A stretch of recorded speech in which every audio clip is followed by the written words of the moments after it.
देखिए ये तारीख जो है ना ये बड़ी पुरानी है। आप जिसको आप कहते हैं ना, ये जो मुस्तशरिकीन जिनको कहते हैं, ओरिएंटलिस्ट बेसिकली एक खास तौर पे पोप ने शुरू किया था। क्लेयर टिस्डेल उसकी एक बड़ी आला मिसाल है। जी, उन्होंने पोप ने शुरू किया था कि किस तरह से हम तारीख की किताबों में से कुछ चीज़ें निकाल के रसूल अकरम सल्लल्लाहु अलैहि वसल्लम का किरदार जो है उसको मस्क करें। और दो बड़े शूर काम किए थे उन्होंने। वो सारी वो चीज़ें जो आपके किरदार की कोशिश करती हैं उसके मुताबिक किताबें लिखवाएंगे। बड़ा से बड़ा बंदा जो है, आप अंदाजा करें नौजुबिल्लाह यहाँ तक आ गया कि रसूल अकरम सल्लल्लाहु अलैहि वसल्लम को मिर्गी के दौरे पड़ते हैं। ठीक, ये ब्लास्फेमिक एक्ट था। मुसलमान चूंकि उस वक्त सूरत हाल ऐसी थी कि कुछ बोल नहीं पाते थे। एक सबसे बड़ा काम ये था कि उन्होंने एक कुरान छापा था जिसमें कुछ अगलात थे, जिसको बाद में ज़ाया कर दिया गया। उसकी एक नुस्खा अभी तक कहीं वहाँ पड़ा हुआ है ब्रिटिश म्यूजियम के अंदर, सिर्फ एक बच गया था, बाकी खिलाफत उस्मानिया में लेके जला दिया गया था। उसके बाद से उस रिएक्शन से बात से उन्हें अंदाज़ा हो गया कि दो चीज़ें हम बड़ी इंपॉर्टेंट हैं इस उम्मत के लिए। एक तो ये है कि ये किसी भी तौर पर भी आप कितना भी कह लें, इनको लड़ा लें, शिया सुन्नी के नाम पे लड़ा लें, फलां पे लड़ा लें, कुछ कर लें, लेकिन ये उम्मत जो है दीन नहीं छोड़ती। मेरे 4 मेजर मिशनरी सी दुनिया में जाती थी और उसके बाद उन्होंने 400 साल हुकूमत की तो 1100 बंदे थे जो इस्लाम छोड़ के किसी और मजहब में गए थे, जबकि सारे हिंदू क्रिश्चियन हो गए, दूसरे हो गए। दूसरा रसूल अकरम सल्लल्लाहु अलैहि वसल्लम की ज़ात के साथ इनकी मोहब्बत। अब मैं 2-3 वाक़ये इस पूरे बरसगीर पाक हिंद के आपके सामने बताता हूँ। एक जस्टिस शफी थे जो बाद में जस्टिस हो गए, बैरिस्टर शफी थे, बड़े मशहूर। एक हैदराबाद में एक खानसामा ने एक अंग्रेज़ औरत को कत्ल कर दिया था ब्लास्फेमी के ऊपर। तो वो आर्गूमेंट दे रहे थे, आर्गूमेंट देते थे, जज्बाती हो जाते थे और आंसू आ जाते थे।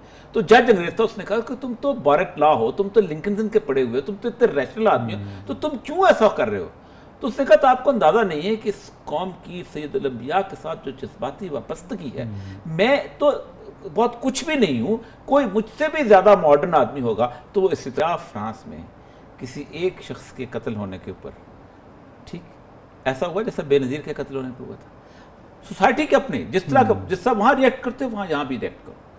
क्या कभी ऐसा हुआ कि अल्ताफ हुसैन के बड़ी सही बात कि जब 27 दिसंबर 2007 को बेनज़ीर की शहादत हुई थी, उसके बाद एक मशीन उखाड़ ली होता है तो 70 बंदे कराची में मर जाते हैं। बिल्कुल सही बात। उस वक्त कोई नहीं कहता कि तुम जब फ्रांस की तरह बिहेव करो, टायर मत चलाओ। जिस वक्त तो बेनज़ीर कत्ल होती है तो पूरा मुल्क आग लग जाती है। यानी ये जो एहतजाज का तरीका है, अब यहाँ पर क्या अब जिस कौम में ये जज्बातियत हो वहाँ इस कौम का हुक्मरान, इस कौम की आला सतह पे बैठे हुए शख्स को भी मोहतात ज़बान इस्तेमाल करनी चाहिए। बिल्कुल सही है, ये बहुत ज़रूरी होता है। मुझे जब पता है कि ये बच्चा यार अपनी माँ से बहुत मोहब्बत करता है, अपने बाप से बहुत मोहब्बत करता है, तो मैं उसके बाप के बारे में तो उन हुक्मरानों ने दोबारा वोट नहीं लेने होते और ये सब नहीं, मेरा ख्याल है कि शायद ऐसी बात हो सकता है। नहीं वो अब खैर वोट जो है ना, एक कौम अगर इस तरह वोट देना शुरू हो गई ना तो शायद ये कौम वोट देती नहीं है। कोशिश करेंगे कि अगले सेगमेंट में मज़ीद भी बात करें शर्मीन उबैद के हवाले से।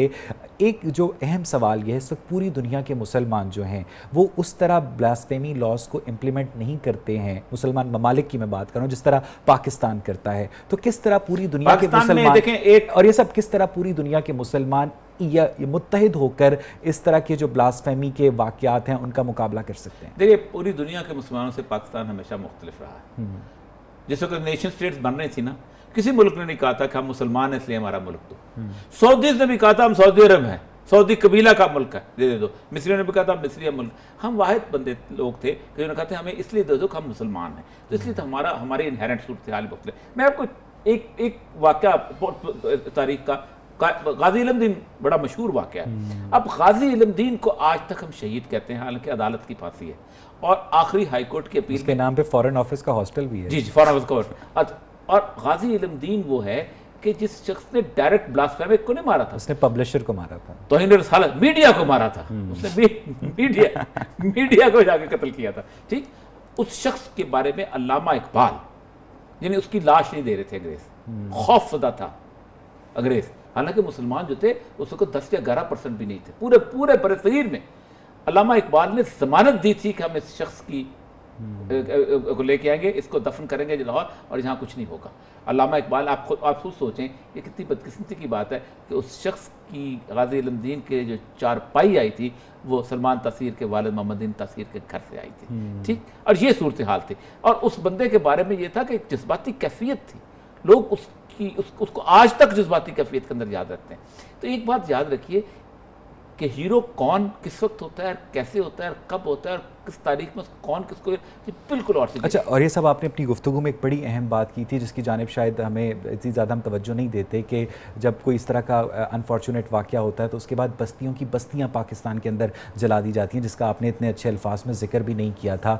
अब आपको जब औरिया मकबूल जान को टेलीविज़न पर पाकिस्तान का एक क्रिश्चियन सुनेगा तो वो समझेगा कि ये शायद सिर्फ मुसलमानों की तरफ से बोल रहे हैं। औरिया मकबूल जान अगर एक पूरे पाकिस्तानियों की आवाज़ बने तो पाकिस्तान में इंटरफेथ हारमनी को आप किस तरह प्रमोट कर सकते हैं? पहली बात तो यह कि मैं इंटरफेथ हार्मनी लफ्ज़ इस्लाम के अंदर कोई नहीं, रिस्पेक्ट ऑफ द रिलीजन है। हम हमारा मजहब और है, इस्लाम के अंदर लकुम दीनुकुम वलिय दीन, मेरा दीन। ये इंटरफेथ है, ये गोरे का बनाया हुआ है कि आ जाओ तुम्हारे मुश्तरकात क्या है, क्या हम रिस्पेक्ट करते हैं उनका मजहब की। तो ये हार्मनी जो है उसी रिस्पेक्ट से इवॉल्व होती है ना? उनकी इबादत के रिस्पेक्ट करते हैं, उनके इबादत खानों की। मैंने हज़रत उमर वहाँ जाते हैं और नमाज बाहर पढ़ते हैं कि कल को अगर मैंने आज इस मंदिर में अब उनमें अपना गिरजे में नमाज पढ़ ली तो कल को तो रीत बना लेंगे लोग नमाज पढ़ने के लिए। लेकिन मसला पता क्या है, मसला सारा ये है कि हमारे यहाँ ये शिद्दत पसंदी क्यों आती है? शिद्दत पसंदी इसलिए आती है कि जब मैं एक जगह बड़े आराम से बैठा अपने रसूल के साथ मोहब्बत की गानकत की सूरत और मुझे छेड़ दिया जाता है। अच्छा, जो रवैया मेरे साथ कभी ऐसा कोई वाकया रिपोर्ट नहीं हुआ कि जवाब में मुसलमानों ने किसी दूसरे मजहब की शख्सियत की या किताब की तौहीन की? वजह क्या कि मैं अगर हज़रत ईसा को ना मानूं, मैं अगर हज़रत ईसा को ना मानूं तो मैं मुसलमान नहीं रहता। मैं अगर मूसा को ना मानूं तो मैं मुसलमान नहीं रहता। मैं हारून को ना मानूं तो मुसलमान, मैं उनकी ब्लास्फेमी करूं, मैं दूसरे मज़ाहिब की अंबिया की जो रिस्पेक्ट है वो तो हमारे दीन का हिस्सा है। मैं आप सोच सकते हैं कि आप कभी इंटरनेट खोल लें, यानी जो लोग छोटी छोटी वेबसाइटें बंद करते फिरते हैं कि ये जनाब पाकिस्तान में वो आ गया, ये बलोच आ गए हैं, तो फलां आ गए हैं, तो तालिबान आ गए। इस वक्त हजारों के हिसाब से वेबसाइट जो हैं वो तौहीन रिसालत कर रही हैं, हजारों के हिसाब से। खुदा की कसम उठा कहता हूं कि मेरी आंखों में आंसू आ जाते हैं कि इस तरह की फजूल गुफ्तगू उसके ऊपर की जाती है रसूल अकरम सल्लल्लाहु अलैहि वसल्लम की तारीफ, इसका आप तसव्वुर नहीं कर सकते। क्या किसी ने किया उनको बंद करने की कोशिश? पाकिस्तान टेलीकम्युनिकेशन अथॉरिटी को मैं आज भी हम इससे कहते हैं कि पाकिस्तान टेलीकम्युनिकेशन, मैं टीवी में कह रहा हूं कि खुदा के लिए उन वेबसाइट को बंद करें वरना फसादात की सूरत बहुत बुरी हो जाएगी। और इस तरह की शदीद किस्म की तौहीन रिसालत उन पे होती है, आप तसव्वुर नहीं कर सकते। और कल को आप संभालते फिरेंगे, आज आपने इस्लामाबाद बंद कर लिया, कल कौन सी जगह बंद करोगे अगर खुदा न खास्ता कुछ और वाक़या। अच्छा, और ये सब आपने बहुत क्या कहते हैं जज्बाती अंदाज में इस सारे मामले को समअप किया है। मैं सिर्फ ये पूछना चाहूँगा आपसे कि आपकी क्या ऑब्जर्वेशन है, आप एक लॉयर भी हैं, तौहीन रिसालत के कानून को किसी भी तरह क्या मिस हैंडल किया जाता है? हाँ, मेरी पूरी राय, देखिए ज़ियाउल हक ने जितने भी कवानीन इस्लाम के बनाए हैं, इस्लाम के अंदर उनके बारे में यही किया है कि उसने इस्लाम का कानून तो बना दिया, लेकिन इस्लाम के कानून को इम्प्लीमेंटेशन की मशीनरी भी तो मुसलमानों की होनी चाहिए। हमारे जज वो इस्लाम के कानून फैसले जिन पे खुद हद लगती है। जिस SHO ने रजिस्ट्रार दर्ज करने उस पर खुद हद लग रही होती, वो हो सकता है हद के जुर्म से होके अभी अभी पहुंचा हो थाने के अंदर। तो एक तो ये है कि मशीनरी इसके अंदर बड़ी एहतियात, क्योंकि रसूल अकरम सल्लल्लाहु अलैहि वसल्लम की ज़ात के साथ वाबस्ता हर चीज़ के बारे में एहतियात करनी चाहिए।